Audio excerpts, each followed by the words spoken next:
कैसे हैं आप सभी लोग। एक बार फिर से स्वागत है आपका हमारे YouTube channel study with Yogesh में। लास्ट टाइम जब मैंने आपको पढ़ाया था लोक वित्त या पब्लिक फाइनेंस, हमने उसमें क्या देख लिया था। देखो, जैसे क्लासेस का ड्यूरेशन भले ही आपको थोड़ा लंबा लग रहा होगा, नोट्स आपके लंबे नहीं बनेंगे, ये कंफर्म मान के चलिए, क्योंकि ये क्लासेज आपको समझाने वाली हैं। यानी आप यहाँ से जो भी गेन कर रहे हैं वो समझने वाली चीज़ें गेन कर रहे हैं। और जब पूरी क्लास एंड हो जाती है उसके बाद आपको क्या चीज़ होती है मैं आपको बताता हूँ। देखो, 3 दिन की क्लासेज जो इकोनॉमी की चली है उसमें आपको क्या पता होना चाहिए। सिंपल सी बात, कौन सा राजस्व खर्च है, कौन सा एक राजस्व प्राप्ति है। एक क्वेश्चन ऐसे बन सकता है, कौन सा पूंजीगत खर्च है, कौन सा पूंजीगत प्राप्ति है। दूसरा क्वेश्चन ये पूछ सकता है, राजस्व घाटा और पूंजीगत घाटा तो कॉमन है, वो तो पढ़ने की जरूरत नहीं है। अब खर्च ज्यादा है, इनकम कम है या खर्च, वो तो वैसे ही छोड़ दो उसको। तीसरा जो पता होना चाहिए आपको, ये जो राजकोषीय घाटा है उसको आप कैसे डिफाइन करोगे, इनमें से कौन सा राजकोषीय घाटे को सही परिभाषित करता है, इस तरीके से क्वेश्चन। या राजकोषीय घाटे में इनमें से आप किसको सम्मिलित नहीं करोगे, राजस्व घाटे को, पूंजीगत घाटे को, राजस्व प्राप्ति को, पूंजीगत प्राप्ति को, या ऐसी पूंजीगत प्राप्ति जो गैर ऋणकारी हो या ना हो, या गैर ऋणकारी की जगह ऋणकारी हो, जो भी आप समझोगे उस तरीके से। ठीक है, लास्ट टाइम मैंने आपको बजट घाटा पढ़ाया था उसके बाद। ठीक, बजट घाटा में बच्चों होता क्या है, देखिए बजट घाटा मैंने आपको पढ़ाया था। मैंने क्या कहा, बजट घाटे को अगर आपने बैलेंस करना है, आप क्या करोगे, नॉर्मल से आपने टोटल देखा यार हमें एक घाटा हो रहा, हम एक काम कर सकते हैं, ऐसी जगह से पैसा उठा देते हैं जो हमारे ऊपर देयता बढ़ा दे, लाइबिलिटीज बढ़ा दे, या जिसको हमें वापस करना पड़े, कहने का मतलब। ठीक है, तो उसको हमने शामिल किया तो बजटीय घाटा हो गया। याद करो, रिकॉल करो, एक दो बार पढ़ोगे तो समझ आ जाएगा। ठीक है, अब देखिए बच्चों, इसी क्रम में एक टर्म आता है हीनार्थ प्रबंधन। अगर कभी आपसे पूछेगा हीनार्थ प्रबंधन का संबंध किस चीज से है, तो आप सीधे बोलना बजटीय घाटे से। ठीक है, हीनार्थ प्रबंधन यानी हीनार्थ मैनेजमेंट। हीनार्थ प्रबंधन किसको कहते हैं? ठीक है, ये नॉर्मल एक जैसे वन लाइनर क्वेश्चन के रूप में बनता है। इसका सीधा सीधा मतलब देखो देखो, क्योंकि आप जानते हैं इंडिया जैसे राष्ट्र में, यानी भारत जैसे एक राष्ट्र में जहां ऑलरेडी संसाधन यानी रिसोर्सेज की क्या है, कमी है, तो भारत जैसे राष्ट्र में जहां रिसोर्सेज की कमी है, तो बजट का जो विकास है, मतलब बजट को एक विकास के उपकरण के रूप में देखा जाता है। मतलब ये माना जाता है कि बजट ऐसा बनाया जाए कि जो कि एक डेवलपमेंट का एक क्या हो, मतलब उपकरण हो, कि हम ऐसा बजट बनाएं जिससे हमारे देश का विकास हो। क्योंकि यहाँ ऑलरेडी क्या है, रिसोर्सेज बहुत कम है बच्चों, हर वर्ग को देखना है। भारत एक लोक कल्याणकारी स्टेट है, यानी पब्लिक वेलफेयर स्टेट है, सभी को इसमें देखना है। तो यहाँ पर बजट को किस रूप में परिभाषित किया जाता है, एक प्रकार से ये देखा जाए कि ये लोक कल्याण करे, यानी विकास के रूप में हम इसको क्या कर सकते हैं, एक प्रकार से प्रयोग करते हैं। ठीक है, लेकिन इस प्रकार के सुझाव का प्रयोग हमें बहुत सावधानी से करना चाहिए। हमने कह दिया कि भारत को अपना बजट ऐसा बनाना चाहिए जिससे कि विकास हो और लोक कल्याण हो, लेकिन अगर आपने ऐसा बजट बना दिया जिससे आप विकास, लोक कल्याण, इन चीजों में अगर ज्यादा खर्च कर दोगे तो आपको बहुत ज्यादा नुकसान हो सकता है, बजटीय घाटा हो सकता है। तो उस बजटीय घाटे का अगर हम प्रबंधन या मैनेजमेंट, जो हमें घाटा हो रहा है, वो अगर हम पब्लिक के ही पैसे से करें तब तो कोई बड़ी बात नहीं। क्यों पब्लिक के पैसे, मतलब राजस्व कलेक्ट करके, रेवेन्यू कलेक्ट करके, या मान के चलिए जो टैक्स वगैरह हमें मिलते हैं, यानी हमें जो घाटा हो रहा है, बजट का घाटा हो रहा है, अगर हम उसको मैनेज पब्लिक के पैसे से कर रहे हैं, यानी लोगों के पैसे से कर रहे हैं, यानी जो सरकार टैक्स वगैरह कलेक्ट करती है उसी से अगर उसका मैनेजमेंट होता है तो चल जाएगा। लेकिन ठीक है, बट अगर कभी कभी क्या होता है बच्चों, उसका जो प्रयोग होता है हम मुद्रा से, यानी अगर हम उसका जो बजटीय घाटा है उसका प्रयोग, या उसको मतलब हम बजट को, घाटे को कम करने के लिए विशुद्ध मुद्रा से अलग मतलब निकाला जाए, यानी कई प्रकार से हमने क्या है कि एक्स्ट्रा मनी, यानी नोट छाप दो, मार्केट से एक्स्ट्रा पैसा उठा लो, तो ये बड़ा नुकसान होता है। यानी हीनार्थ प्रबंधन सीधे सीधे हीनार्थ प्रबंधन का संबंध है किससे, बजटीय घाटे से, बजटीय घाटे से। ठीक है, अगर कभी क्वेश्चन पूछेगा हीनार्थ प्रबंधन किस चीज से संबंधित है, बजटीय घाटे से, वन लाइनर के रूप में पूछा जाता है। ठीक है, अर्थात आपको बजट के घाटे को, कहने का मतलब डेफिसिट जो अपने आप में फाइनेंसिंग है, यानी जो बजटीय घाटा है उसके संबंध में हीनार्थ प्रबंधन का यूज किया जाता है। अब मैं आपको बता दूं, देखो अगर हम इस बजट घाटे को, बजट घाटे को, ठीक है, पब्लिक के पैसे से, यानी जनता के पैसे से पूरा करें, कहने का मतलब रेवेन्यू वगैरह से, जनता के पैसे, यानी रेवेन्यू जो हमें कलेक्ट हो रहा है जनता के पैसे, मतलब ऐसा नहीं कि आपसे मांग के लाओ 100 रुपए दे दो हम कब, ऐसा नहीं, वो जो नियम संगत आपसे कलेक्ट होता है। ठीक है, जनता के पैसे से सही करें, सही करें तो ये चल जाता है। ठीक है, एक हिसाब से चल जाएगा। लेकिन अगर हमने इस बजट घाटे को बजट घाटा अगर हमने इसको सही किस तरीके से किया, विशुद्ध मुद्रा से, एक प्रकार से जो हमने मार्केट में मुद्रा ज्यादा इंट्रोड्यूस कर दी, या हम कहीं सरकार से पैसा मतलब बैंकों से उधार लें, मार्केट से उधार लें, या हम एक्स्ट्रा करेंसी को छपवाएं, इस तरीके से अगर हमने बजट घाटे को बैलेंस करने की कोशिश की, अर्थात सरकार सबसे बड़ी क्या कर देगी, अगर विशुद्ध मुद्रा से उसका समाधान निकाला जाए तो विभिन्न प्रकार की चुनौतियां उत्पन्न हो जाती हैं। और ये जो चुनौतियां हैं या जो टोटल टेक्निकली इस चीज को जो बोला जाता है वो क्या बोला जाता है, हीनार्थ प्रबंधन। यानी अगर बजट घाटा हम विशुद्ध मुद्रा से, ठीक है, यानी हम टोटल जो मार्केट वगैरह से पैसा उठाते हैं से अगर हम करें तो इससे कई समस्याएं उत्पन्न हो जाएंगी, ठीक है। इससे क्या उत्पन्न है, समस्या। अभी क्या समस्या, कैसे समस्या, मैं आपको इसको समझाता हूँ, ठीक है। तो समस्या हो जाती है, तो इन टोटल जो टर्म्स है ये वाला और ये, इसी को बोला जाता है हीनार्थ प्रबंधन। यानी हीनार्थ प्रबंधन कहने का मतलब है सरकार के बजटीय घाटे से संबंधित है।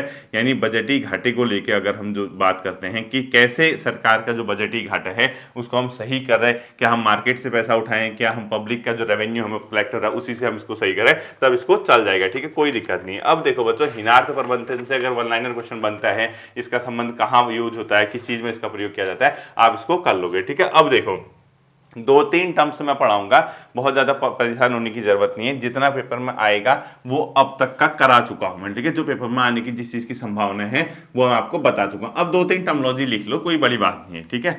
दो तीन टर्म्स लिखो, याद मत करना, इनको रटने में मत लगे रहना, ये नहीं आएगा पेपर में, अभी बता रहा हूं। अब आपको कैसे पढ़ा क्यों हो, पढ़ाना इसलिए होता है बच्चों, किसी टॉपिक में अगर आपने हाथ डाल दिया तो उसका कोई भी पोर्शन ना छूटे। गलती से अगर यहीं से क्वेश्चन उठा दिया तो आप तो मुझसे कहते हो कि सर आपने जो पढ़ा है वो आया नहीं और ये वाला आ गया, ऐसा नहीं होता है, ठीक है। देखें, तो दो तीन छोटे छोटे टर्म्स लिख लो। एक लिख लो प्राथमिक घाटा, प्राथमिक घाटा यानी प्राइमरी डेफिसिट, ठीक है।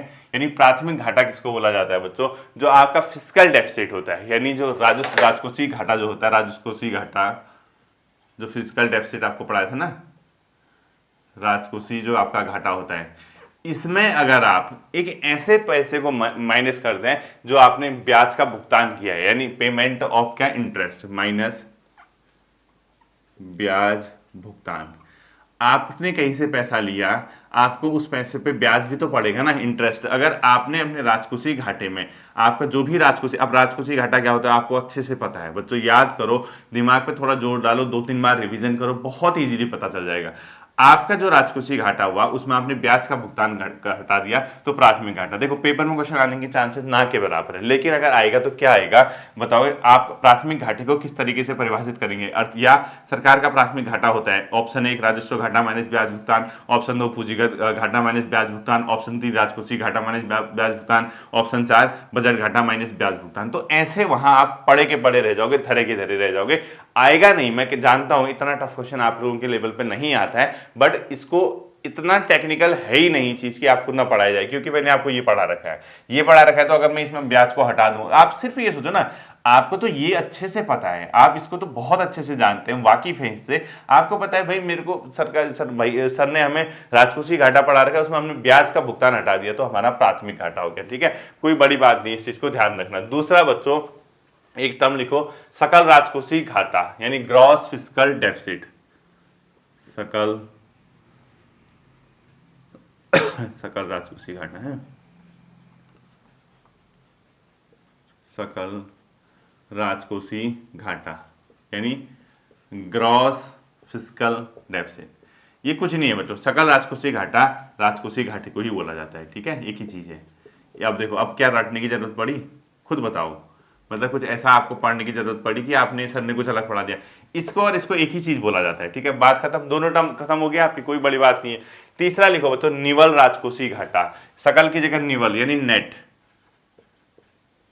निवल राजकोषीय घाटा, ठीक है, यानी नेट फिस्कल डेफिसिट। ये क्या होता है, कुछ भी नहीं होता है, ये भी बहुत नॉर्मल सी चीज है, इसको बोला जाता है, इस तरीके से समझो, जो आपने अभी राजकोषीय घाटा आपने पढ़ रखा है, उस राजकोषीय घाटे में, यानी जो आपने ये वाला राजकोषीय घाटा पढ़ा, एक ही चीज है, ठीक है, उसमें आप केंद्र द्वारा राज्य को जो ऋण दिया जाता है उसको घटा दो, यानी राजकोषीय घाटा, या इसको लिखो जो भी लिखोगे, ठीक है, जो सरकार का राजकोषीय घाटा या राजकोषीय घाटा लिखा होगा या ये शब्द लिखा होगा, ठीक है, इसमें माइनस कर दोगे केंद्र द्वारा राज्य को ऋण, केंद्र सरकार जो राज्य को ऋण देती है उस पैसे को हटा दोगे, राज्यों को ऋण, ठीक है। केंद्र द्वारा राज्यों को ऋण अब देखो कैसे याद करोगे। आपको प्राथमिक घाटा पूछेगा, आप बता दोगे राजकोषीय घाटे में ब्याज भुगतान हटा देंगे।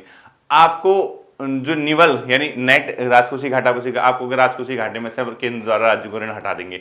सिंपल सा तो है, ठीक है। और निवल राजकोषीय घाटे के लिए एक और टर्मिनोलॉजी होती है बच्चों, मतलब जो यहाँ पे निवल राजकोषीय घाटा है उसके बाद एक और टर्मिनोलॉजी आती है प्राथमिक घाटा, जो है ना इसको एक और नाम से जाना जाता है, इसको सकल प्राथमिक घाटा भी। प्राथमिक मतलब ये जो प्राथमिक घाटा है इसको राजकोषीय घाटे में ब्याज भुगतान आपने माइनस कर दिया। एक टर्म आपको ये पता चल गया, दूसरा आपको ये पता चल गया, तीसरा ये पता चल गया, निवल राजकोषीय घाटा। अब एक आता है मतलब प्राथमिक जो सकल प्राथमिक घाटा है, ये प्राथमिक घाटा है ना, इसमें सकल प्राथमिक घाटा अगर आएगा तो प्राथमिक घाटे को ही सकल प्राथमिक घाटा कहते हैं, यानी इसको सकल प्राथमिक घाटा भी कहते हैं, ठीक है। बस यहीं पे आ गया आपको, देखो सकल प्राथमिक घाटा यानी ग्रॉस प्राइमरी डेफिसिट, जीपीडी, ये दोनों एक ही चीज है, ठीक है। ये दोनों एक ही चीज है, इसके ब्रैकेट में वो भी आप लोग लिख सकते हो, कोई बड़ी बात नहीं है, ठीक है। और लास्ट लिखो बच्चों निवल विशुद्ध प्राथमिक घाटा, लास्ट लिखो निवल यानी नेट विशुद्ध प्राथमिक घाटा, बस लास्ट टर्म है, ठीक है। प्राथमिक घाटा यानी निवल मतलब नेट ग्रॉस प्राइमरी डेफिसिट, ठीक है। निवल मतलब जो होता है नेट ग्रॉस प्राइमरी डेफिसिट, ये क्या होता है बच्चों, इसको बोलते हैं जब राजकोषीय घाटा होता है आपका, उसमें से मतलब जो जीपीडी आता है निवल राजकोषीय घाटा ये वाला होता है, सकल राजकोषीय घाटा, यानी जो आपने ग्रॉस डेफिसिट प्राइमरी डेफिसिट निकाला, फिस्कल डेफिसिट निकाला, उसमें से आप केंद्र द्वारा राज्य को ऋण दो दोगे, ठीक है। जीपीडी जो आपने सकल राजकोषीय घाटा लिखो, सकल राजकोषीय घाटा यानी जी ग्रॉस जो फिस्कल डेफिसिट होता है उसमें केंद्र द्वारा राज्य को ऋण लिख दो, ठीक है। इसका अर्थ होता है ग्रॉस फिस्कल डेफिसिट माइनस केंद्र द्वारा राज्य को ऋण। आएगा नहीं, अभी भी कह रहा हूं इतना टफ नहीं आता, बस ये एंड होगी। अब आपको कुछ नहीं करना है, आप सिंपल सा ये मान के चलिए बच्चों, इसमें आपको परेशान होने की जरूरत नहीं है, बिल्कुल भी परेशान मत होना। इसमें आपको जो यहाँ पे कंफ्यूज होता है, मतलब चलो ये वाला हटा दो, आपको ये बहुत कंफ्यूजिंग कर देगा आपको, ठीक है। आप इतना ही याद रखो, निवल जो ग्रॉस ये वाला छोड़ दो, इस वाले टर्म्स को लिखने की जरूरत नहीं, क्योंकि ये और ये आपको थोड़ा सा परेशान कर देंगे, ठीक है। आप लोगों का मतलब सेम सेम होता है, वो है सेम ही चीज, कोई अलग चीज नहीं होती है। ये 3 टर्म आप याद रखना, बस इसके अलावा कुछ नहीं रखना है, ठीक है। इसको मिटा दो, मतलब आप नहीं मिटाओगे, सॉरी, मैं आपको पढ़ाता हूँ जो क्वेश्चन पेपर में आ सकता है आपका, ठीक है। एक टर्म लिखो आप लोग, एक टर्म यहाँ पे लिखोगे नया, इसको बोलते हैं मतलब PSBR, इसको इंग्लिश में लिखो पब्लिक सेक्टर बोरोइंग रिक्वायरमेंट, ठीक है।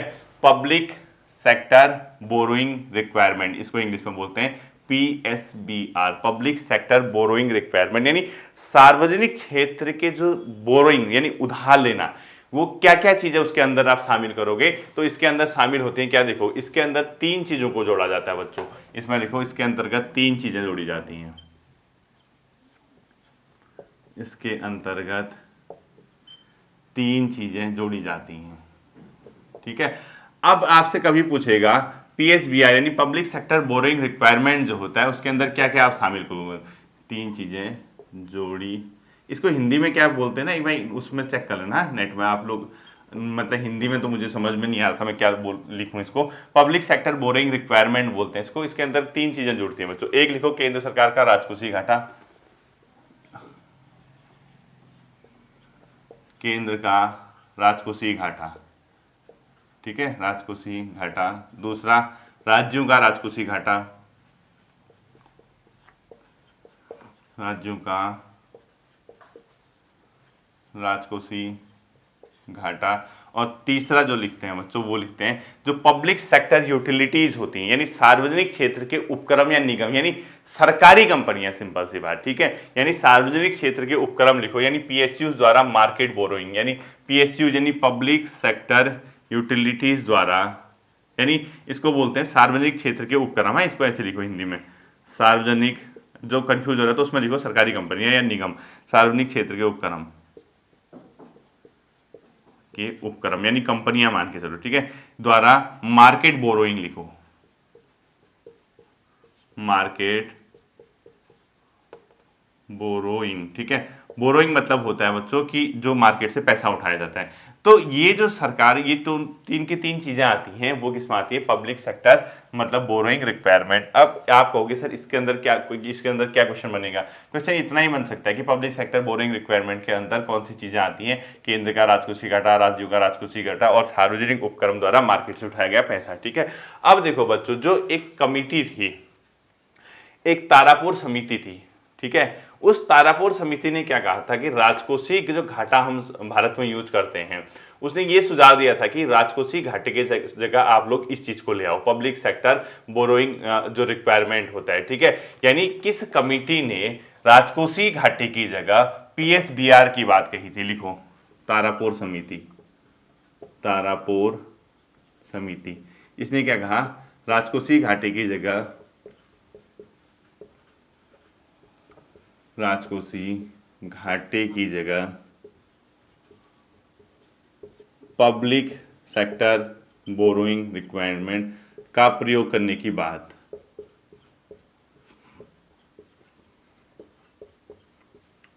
कही थी। ठीक है, ये ध्यान रखना, तारापुर समिति ने। अब इसने ऐसा क्यों कहा? राजकोषीय घाटा आपने निकाल दिया सरकार का, उसने कहा भाई ये भी तो सरकार की कंपनियां हैं, सरकार ये भी तो मार्केट से उठा रही है पैसा, इसमें भी तो आपको नुकसान हो रहा है तो नुकसान ही था। तो उसने कहा कि भाई राजकोषीय घाटा नहीं, आप इसको प्लस इसको और इसको, इन तीनों को जोड़ो, उन तीनों से आपको ये पता चलेगा कि सरकार को कितना ज्यादा घाटा हो रहा है। ठीक है। अब तारापुर समिति के बारे में क्वेश्चन आता है बच्चों। ये जो तारापुर समिति थी ना, बेसिकली किस चीज के लिए बनी थी? जो हमारा कैपिटल अकाउंट कन्वर्टिबिलिटी यानी पूंजीगत खाते की परिवर्तनशीलता के लिए, पूंजीगत खाता होता है ना, सरकार के राजस्व खाते और पूंजीगत खाते होते हैं, जो इनकम जो सोर्स बताया ना, राजस्व इनकम, पूंजीगत इनकम, वो उन खातों में ही जाते हैं। तो इस कमेटी ने क्या कहा था? तारापुर समिति ने बनी किस चीज के लिए थी? आप ऐसे क्वेश्चन लिखो, तारापुर समिति का संबंध क्या बताएं, ऐसे भी क्वेश्चन पूछ देता है। ठीक है, तारापुर समिति क्यों बनी थी? पूंजीगत खाते की परिवर्तनीयता, पूंजीगत खाते की परिवर्तनीयता के लिए हेतु। इसका मतलब क्या हुआ? जो पूंजीगत आपका खाता है, सरकार का कैपिटल अकाउंट है, वो उसको कन्वर्टिबिलिटी यानी आप विदेशों से कोई चीज ले रहे हो, यहां से विदेश में कुछ कर रहे हो, आयात निर्यात, वो कंप्लीटली पूंजीगत खाते पर परिवर्तनशीलता होनी चाहिए। वो मैं आपको कहां पे पढ़ाऊंगा? जब मैं आपको विदेशी क्षेत्र पढ़ाऊंगा इकोनॉमी में। ठीक है, ये टॉपिक आपका विदेशी क्षेत्र में लगता है, वहां पे मैं आपको इसको समझाऊंगा ये क्या होता है, ये पूंजीगत खाते की परिवर्तनशीलता, वो मैं आपको वहां पे समझा दूंगा, उसमें कोई भी दिक्कत नहीं आएगी। ठीक है। अब देखो बच्चों, यहां से क्वेश्चन आप अभी तक जो पढ़ा है वहां से कुछ नहीं आने वाला है, आप परेशान मत होना। आएगा तो एक ही क्वेश्चन ये आएगा कि पब्लिक सेक्टर, क्योंकि ये फाइनेंस कमीशन, वित्त आयोग वगैरह जितने बनते हैं ना, ये टर्म हमेशा यूज होता है। यानी पब्लिक सेक्टर बोरोइंग रिक्वायरमेंट का मतलब होता है सार्वजनिक क्षेत्र के मतलब जो उधार हैं उस चीज से संबंधित है। ठीक है, बेसिकली इसको हिंदी में क्या कहते हैं, चेक कर लेना। अब लिखते हैं एक क्वेश्चन इंपोर्टेंट, उच्च राजकोषीय घाटा क्यों हानिकारक? ठीक है, अब लिखो, और यहां से क्वेश्चन आते हैं। ठीक है, उच्च राजकोषीय घाटा क्यों हानिकारक होता है? अब राजकोषीय घाटे हमारा जो अभी तक पढ़ा रखा है उससे कुछ लेना देना नहीं होना चाहिए आपका, वो एक आध चीज आपको समझा दी थी मैंने, उतना ही आपको पढ़ना है। ठीक है, लिखो उच्च राजकोषीय घाटा क्यों हानिकारक होता है? ठीक है, इससे क्या होता है?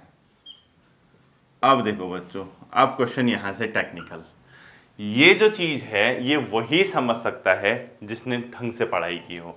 यानी अगर इससे क्वेश्चन पेपर में आ गया, उसका बेहोश होना, आत्मा का परमात्मा के पास जाना कन्फर्म है, अगर इस टर्म को नहीं समझे। क्यों? क्योंकि ये है तकनीकी समझ, यानी ये वही बच्चा इसको कर सकता है जो मतलब एक प्रकार से अच्छे से स्टडी करता है। मैं आपको बताता हूं, देखो किसी भी एक इकोनॉमी में, किसी भी राष्ट्र की अर्थव्यवस्था में ऊंचे राजकोषीय घाटे अच्छे नहीं माने जाते हैं। अब आपका इतना भयंकर राजकोष का घाटा हो रहा है, राजकोष का घाटा सिंपल सा क्या समझोगे आप? चलो आप टेक्निकल शब्द छोड़ दो, आप नॉर्मली क्या समझोगे? आपके खर्च ज्यादा हैं, आय कम है, यही तो है ना ओवरऑल। मतलब आप राजस्व खर्च कर रहे हो या पूंजीगत खर्च कर रहे हो, वो जितना खर्च कर रहे हो आप, उसके कंपेयर में आपके पास पैसा नहीं आ रहा, रिटर्न नहीं हो रहा, यही तो राजकोषीय घाटा है। अब हम इसमें सिर्फ ये है कि ऐसी चीजों को हटा देते हैं जो आपके ऊपर देयता आती है, वो तो डेफिनेशन होगी। बट नॉर्मल अगर आप किसी किसान के बच्चे से पूछोगे, या क्योंकि किसानी ज्ञान है बच्चों, किसानी ज्ञान का मतलब मैं ये नहीं कह रहा कि किसान का बच्चा इंटेलिजेंट नहीं होता या किसान का एग्जाम्पल, मैं ये कह रहा हूं किसान का काम क्या होता है, खेती करना होता है, वो अपने उस फील्ड में दक्ष है। लेकिन अगर मैं उसको ये टर्मिनोलॉजी समझाऊं तो वो भी समझ जाएगा कि मैं क्या कहना चाह रहा हूं, इसका मतलब ये है, ठीक है। अब देखो उच्च राजकोषीय घाटा क्यों हानिकारक होता है, किसी भी अर्थव्यवस्था में उच्च राजकोषीय घाटे को अच्छा नहीं माना जाता है। वो क्यों नहीं माना जाता है, आपके पास आ कम रहा है, आपके पास से ज्यादा रहे तो कोई अच्छी बात ही नहीं है ना, तो हानिकारक तो माना ही जाता है। क्यों इसको माना जाता है, क्योंकि उच्च राजकोषीय घाटा जो होता है बच्चों, ब्याज की दरों को ऊंचा करता है। इस प्रक्रिया को निम्न प्रकार से हम लोग समझेंगे, ठीक है। उच्च राजकोषीय घाटा क्या करेगा, ब्याज की दर क्या करेगा, बढ़ा देगा। ऐसे ये मैं बढ़ाना लिखता हूं और ये नीचे को करूंगा तो घटाना। अब क्वेश्चन पेपर में आएगा उच्च राजकोषीय दर से इनमें से क्या होता है, ब्याज की दर बढ़ती है, महंगाई बढ़ती है, महंगाई कम होती है, बेरोजगारी बढ़ती है, क्या कहां से आंसर दोगे। अब इसको आप लोग कैसे समझोगे, सिंपल सी बात है, देखो उच्च राजकोषीय घाटे से ब्याज की दर बढ़ेगी, कैसे बढ़ेगी, देखो अब समझाता हूं मैं। स्टेप नंबर 1, ठीक है। उच्च राजकोषीय घाटे से क्या होगा, स्टेप नंबर 1, सबसे पहले उच्च राजकोषीय घाटे का मतलब है क्या है, सरकारी खर्चा ज्यादा है, यही तो हुआ ना। अरे यार हाँ तो बोल दो भाई, क्या क्या है यार, तुम हाँ भी नहीं बोलते हो।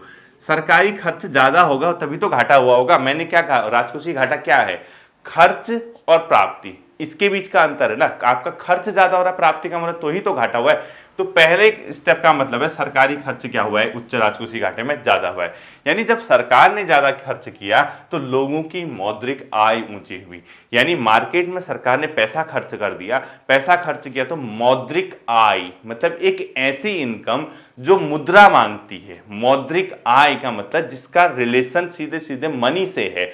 तो अगर सरकार ने पैसा खर्च ज्यादा किया तो स्टेप 2 में क्या होगा बच्चों, लोगों की मौद्रिक आय बढ़ जाएगी, लोगों की मॉनेटरी इनकम, ठीक है, मौद्रिक आय क्या हो जाएगी, बढ़ जाएगी। अब आप कहोगे सर कैसे, खुद सोचो, अगर सरकार मार्केट में ज्यादा पैसा इंट्रोड्यूस कर रही है तो इकोनॉमी में वो पैसा मार्केट में ही तो घूमेगा ना। मार्केट में घूमेगा तो भले ही आपके और मेरे जेब में नहीं आएगा, किसी के पास तो आएगा ना। यानी किसी के द्वारा उस पैसे का, यानी उसकी डिमांड बढ़ी, यानी मौद्रिक आय क्या होगी, बढ़ गई। यानी इंसान की उस पैसे को खर्च करने से एक ऐसी आय जो मौद्रिक है वो क्या हो जाती है, बढ़ जाती है।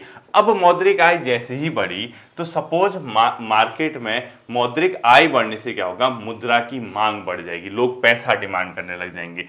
तो स्टेप नंबर 3 क्या होगा, मुद्रा, मुद्रा मतलब जो मनी होती है की मांग बढ़ जाएगी, मांग बढ़ जाएगी। देखो सरकारी खर्च बढ़ा, सिंपल सी बात है, सरकार ने खर्च किया, वो खर्च कहां गया, मार्केट में गया।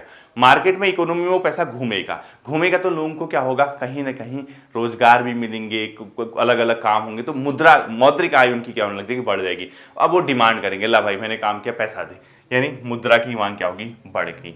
अब मुद्रा की मांग तो बढ़ गई, अब आप ये सोचो यदि मुद्रा की कुल आपूर्ति स्थिर है, यानी मुद्रा ऐसा नहीं होता है कि सरकार अपने मन से छाप दे। अब ऐसा मत सोचना कि आरबीआई जो है नोट छाप रहा तो दबा के छाप दे और मार्केट में, ऐसी गलती मत करना। ये मत सोचा है इकोनॉमी में सरकार चाहे तो जितना नोट छपवा दे, ऐसा नहीं होता बच्चों। एक हद से ज्यादा अगर आपने नोट छाप दिए तो आपकी अर्थव्यवस्था धड़ाम से गिर जाएगी, आप किसी देश के में मतलब कुछ नहीं कर पाओगी, क्योंकि आपने मुद्रा अनावश्यक छाप दी और उसके कंपैरिजन में सप्लाई नहीं है मार्केट में, और सप्लाई नहीं है तो लोगों के जेब में एक्स्ट्रा मुद्रा छापने के कारण नोट भर गए और वो डिमांड करेंगे चीजों की, और मार्केट में सप्लाई खत्म है किसी चीज की तो महंगाई पीक पे पहुंच जाएगी, यानी आप उसको कंट्रोल कर ही नहीं पाओगे। तो इसीलिए ध्यान रखना, ठीक है। अब मुद्रा की मांग बढ़ी, अब मुद्रा की मांग जैसे ही बढ़ेगी बच्चों, क्योंकि मुद्रा की कुल आपूर्ति, अब मुद्रा की मांग बढ़ी तो कहां से दोगे, ठीक है, वो डिमांड तो कर रहा है लेकिन दोगे कहां से। मुद्रा की कुल आपूर्ति स्थिर है तो ब्याज की दर क्या हो जाएगी, ऊंची हो जाएंगी। स्टेप 4 क्या हो जाएगा, स्टेप 4, अभी मुद्रा की मांग बढ़ी जबकि मुद्रा की आपूर्ति क्या है, की आपूर्ति स्थिर है, यानी ऐसा नहीं कि आप अपने मन से कर दो, स्थिर है, तो ब्याज दर क्या हो जाएंगी, ऊंची हो जाएंगी। अब कैसे, अब बताओ ये कैसे होगा ब्याज दर ऊंची, कैसे होगा मैं आपको बताता हूँ। देखो सरकारी खर्चे गया, सरकारी खर्चे पैसा मार्केट में, मार्केट में गया तो पैसा मार्केट में रोटेट होने लगा, तो लोगों को रोजगार मिला है, कोई भी मिला, उनने मौद्रिक आय उनकी बढ़ने लगी, मौद्रिक आय बढ़ी तो डिमांड करेंगे, ला भाई पैसा दे, मुद्रा दे। मुद्रा और मार्केट में सप्लाई है ही नहीं पैसे का, उतना ही है, तो सरकार उसको एक्स्ट्रा छाप तो नहीं सकती है, नहीं छापेगी तो सरकार के पास एक ही ऑप्शन रहता है, वो ऑप्शन क्या रहता है, वो ब्याज दरों को बढ़ा दे। ब्याज दर जैसी वो बढ़ाएगी तो लोग जो जो प्राइवेट सेक्टर होता है, जो बहुत बड़ा पैसा एक बड़ा अमाउंट लोन वगैरह लेते हैं, वो बैकफुट में आ जाएंगे। क्यों? अगर भाई तुम लोन क्यों लोगे जब तुम्हारा पता है कि ब्याज की दर बहुत ऊंची है, ब्याज दर ऊंची है तो कौन चुकता करेगा ब्याज, तो ब्याज बढ़ा देगा आरबीआई। हर 3 महीने में मॉनेटरी पॉलिसी पड़ी होगी ना आपकी, आरबीआई निकालता है रेपो रेट इतना, रिवर्स रेपो हर 3 महीने में, तो वो इन सबको देखिए क्या करेगा, ब्याज की दर बढ़ा देगा। जैसे ही ब्याज की दर बढ़ाएगा, मार्केट में जो पैसा था बच्चों वो डिमांड कम हो जाएगी, यानी ब्याज दर ऊंची होते ही जो प्राइवेट सेक्टर है वो क्या करेगा, ब्याज दर ऊंची हो जाने से निजी निवेश जो होगा, यानी प्राइवेट सेक्टर का जो इन्वेस्टमेंट होगा, चाहे वो कोई कंपनी खोल रहा हो, कहीं प्राइवेट सेक्टर में पैसा लगाएगा, तो वो तकनीकी रूप से क्या हो जाएगा, निवेश कम हो जाएगा, और इसी को बोलते हैं क्राउडिंग आउट। ठीक है, तो स्टेप 4 लिखो, स्टेप 5। स्टेप 5 में क्या होगा, मुद्रा की आपूर्ति स्थिति में ब्याज दर बढ़ेगी, ब्याज दर बढ़ी, ब्याज दर बढ़ने से, लिखो ब्याज दर बढ़ने से निजी निवेश यानी प्राइवेट सेक्टर जो इन्वेस्ट करता था वो क्या हो जाएगा, कम हो जाएगा, निजी निवेश क्या हो जाएगा, गिर जाएगा बच्चों। अब प्राइवेट सेक्टर ने क्या किया, निवेश करना कम कर दिया, और इसी को बोला जाता है बच्चों क्राउडिंग आउट, यानी क्राउडिंग आउट, इसी टर्म को क्या बोला जाता है, ठीक है, क्राउडिंग आउट, इसी को क्या बोला जाता है, क्राउडिंग आउट। अर्थात ब्याज दर क्या हो गया, बढ़ गई तो निजी निवेश कम होगा, निजी निवेश कम होगा तो क्राउडिंग आउट, यानी भीड़ जो होगी है इकोनॉमी से दूर होगी, अर्थव्यवस्था से। अब इसके क्या क्या परिणाम होंगे, निवेश कम होगा तो रोजगार भी कम हो जाएगा, खुद ही सोचो ना आप, रोजगार कम मतलब कहां से कहां लिंक हो रही, देखो राजकोषीय घाटा अगर आपने, तभी तो आप देखो, बोल देना नॉलेज है नहीं, अरे सरकार को ऐसा करना चाहिए, सरकार को 2 शब्द पता नहीं होंगे इकोनॉमी के, ठीक है। अब जैसे ही क्राउडिंग आउट होगा यानी रोजगार कम होगा, रोजगार कम होगा तो क्योंकि जब लोगों के पास रोजगार ही कम है तो लोगों की मांग भी कम हो जाएगी, डिमांड कहां से करेंगे बताओ लोग, पैसा ही नहीं है तो डिमांड कम हो जाएगी, डिमांड कम हो जाएगी तो चीजों की आपूर्ति कम हो जाएगी। अब क्या, कौन क्या करेगा, आपूर्ति भी क्या करने लग जाएंगे लोग, कम। अब सप्लाई करके क्या फायदा, डिमांड ही नहीं है मार्केट में, आपूर्ति वगैरह भी कम होगी तो सारी मार्केट में मंदी की चपेट में आने की कोई चांस ही नहीं, रिसेशन जिसको बोलते हैं, यानी मार्केट ठप पड़ जाएगा, सुना सुना लगेगा आपको, सामान है पैसा नहीं है, पैसा है सामान नहीं है, मतलब एक अलग सी कंडीशन आ जाती है, मंदी की कंडीशन भी आ सकती है। तो इन सब चीजों का आपस में लिंकअप होता है। तो जैसे ही निवेश कम होगा बच्चों, लोगों को रोजगार कम होने लग जाएगा, ठीक है। अब आप देखो, अब आपने कहा इस तरीके से आप कैसे इसको समझे, तो मुझे लगता नहीं कि बच्चों आपको इसको मतलब परेशान होने की जरूरत है। अब देखो जैसे ही क्राउडिंग आउट हुआ, अब इसमें यहां तक मैं मिटा रहा हूं, हाँ ठीक है, इस वाले को। अब देखो, अब क्राउडिंग आउट हो गया, क्राउड आपका उससे बाहर निकल गया, किससे, अर्थव्यवस्था से। अब सरकार के लिए टेंशन, क्योंकि मंदी वगैरह भी तो हो जाएगी ना, उसमें क्या करोगे बताओ। अब क्या होगा, इस क्राउडिंग आउट को रोकने के लिए जो आरबीआई है, रिजर्व बैंक ऑफ इंडिया है, वो क्या करता है, एक मॉनेटरी पॉलिसी अपने इस प्रकार से बनाएगा कि मुद्रा की आपूर्ति को बढ़ा देगा, ठीक है। तो अगला लिखो, क्राउडिंग आउट को कम करने हेतु, रोकने हेतु आरबीआई क्या करेगा बच्चों, आरबीआई मतलब reserve bank of India. Crowding out कब हुआ, जब मार्केट में पैसा कम था, ठीक है, यही तो है ना क्राउडिंग आउट, ब्याज दर बढ़ गई। तो आरबीआई ने क्या कर दिया बच्चों, आरबीआई अपना क्या करेगा, मुद्रा की आपूर्ति को बढ़ा सकता है, लेकिन इससे मुद्रास्फीति की स्थिति पैदा हो जाएगी। आरबीआई मुद्रा की आपूर्ति बढ़ा सकता है, मुद्रा की आपूर्ति, मार्केट में क्या करेगा, मुद्रा की आपूर्ति बढ़ा सकता है। अगर मुद्रा की आपूर्ति बढ़ जाएगी तो महंगाई, जिसको अर्थशास्त्र में क्या कहते हैं, महंगाई क्या हो जाएगी, बढ़ जाएगी, ठीक है। महंगाई का मतलब बढ़ जाएगी, ये तो ये डबल वाला इसका कुछ अर्थ नहीं है, इसका मतलब मैं नीचे लिख रहा हूं, महंगाई बढ़ जाएगी, यानी इसको इंग्लिश में क्या बोलते हैं, मुद्रास्फीति, ठीक है, मुद्रास्फीति हो जाएगी। क्यों, क्योंकि मुद्रा की आपूर्ति बढ़ी, लोगों के जेब में पैसा आया, उन्होंने डिमांड की, आपका उत्पादन उतना नहीं हो रहा, तो रेट क्या हो जाएंगे, हाई कर जाएंगे। तो यही आपने आप पर राजकोषीय घाटे का नुकसान है। थोड़ा सा और बचा, वो देखिए, तो बाकी बच्चों उच्च राजकोषीय घाटा और भी नुकसान करता है, लोगों के कल्याण में बाधक होता है, क्योंकि अब आप खुद सोचो, इसके अलावा उच्च राजकोषीय घाटे का एक और नुकसान ये है कि ये क्या करता है बच्चों, आने वाली पीढ़ी के लिए हमेशा जो मतलब उनके कल्याण को प्रभावित करता है। ठीक है, दूसरा लिखो, सेकंड पॉइंट लिखो, उच्च राजकोषीय घाटा आने वाले भविष्य आने वाली पीढ़ी को प्रभावित करेगा, पीढ़ी को प्रभावित करेगा, ऐसे लिख दो। ठीक है, कैसे करेगा, क्योंकि राजकोषीय घाटा ऊंचा है, सरकार खर्च नहीं कर सकती है, उनके लिए कल्याण नहीं कर सकती है, एक्स्ट्रा पैसा मार्केट में नहीं जा सकती है, क्योंकि पहले ही इतना ज्यादा आपको क्या हुआ है, घाटा हुआ है। ठीक है, और ये चीजें अभी हमने देखने को मिली बच्चों, बीच में जैसे कई ऐसे राष्ट्र हैं, स्पेन वगैरह, या आपने देखा होगा ये दक्षिण जो मतलब एशियाई, दक्षिण अफ्रीका नहीं, दक्षिण अमेरिका के कुछ राष्ट्र हैं जहाँ इतनी भयंकर महंगाई है। एक ब्रेड अगर आप लाओगे 200 300 रुपए का मिलेगा। पाकिस्तान की क्या स्थिति है, राजकोषीय घाटा इतना भयंकर है। टमाटर जैसे अभी तो चलो यहाँ तो सीजन है, अभी महंगा हुआ है, वो तो 1-1.5 महीने में नीचे आ जाएगा जब मौसम ठीक हो जाएगा। बट जिन दिनों यहाँ टमाटर 20 रुपए किलो, 25 रुपए किलो था, पाकिस्तान में 3 350 400 रुपए किलो था उस टाइम पे वो क्या टमाटर, क्योंकि राजकोषीय घाटा इतना भयंकर है, मार्केट में इतना ज्यादा मतलब डिमांड है लोगों की, इतना ज्यादा पैसा मतलब वो है, लेकिन उसका सप्लाई चेन खत्म है, यानी चीजें मांग तो नहीं लेकिन आपूर्ति उनकी खत्म हो रही है। तो ये सब चीजें देखना पड़ता है, बस आपको इतना ही देखना है। अब लास्ट आज का हेडिंग लिखो बच्चों, FRBM एक्ट, ये मैं 3 या 4 बार टेस्ट सीरीज में भी दे चुका हूं।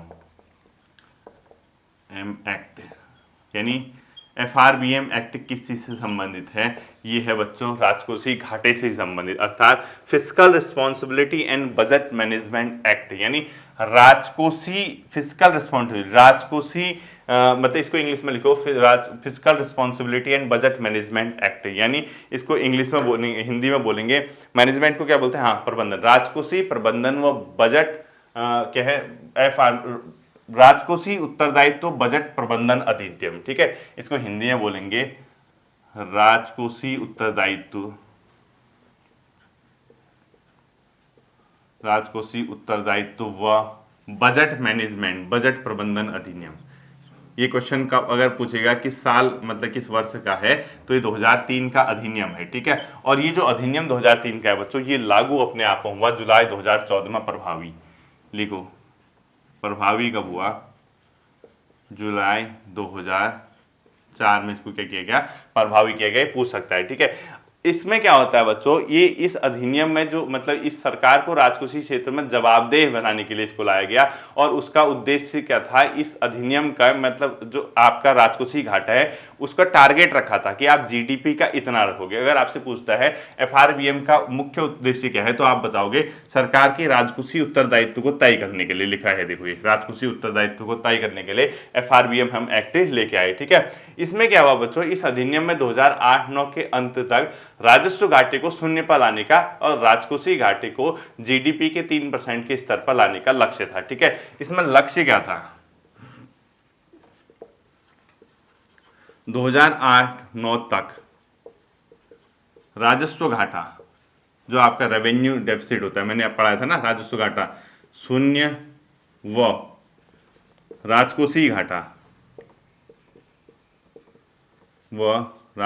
घाटा जीडीपी का, जीडीपी भी पढ़ा चुका हूं, ग्रॉस डोमेस्टिक प्रोडक्शन पढ़ा रखा है, प्रोडक्ट, जीडीपी का 3% तक लाने का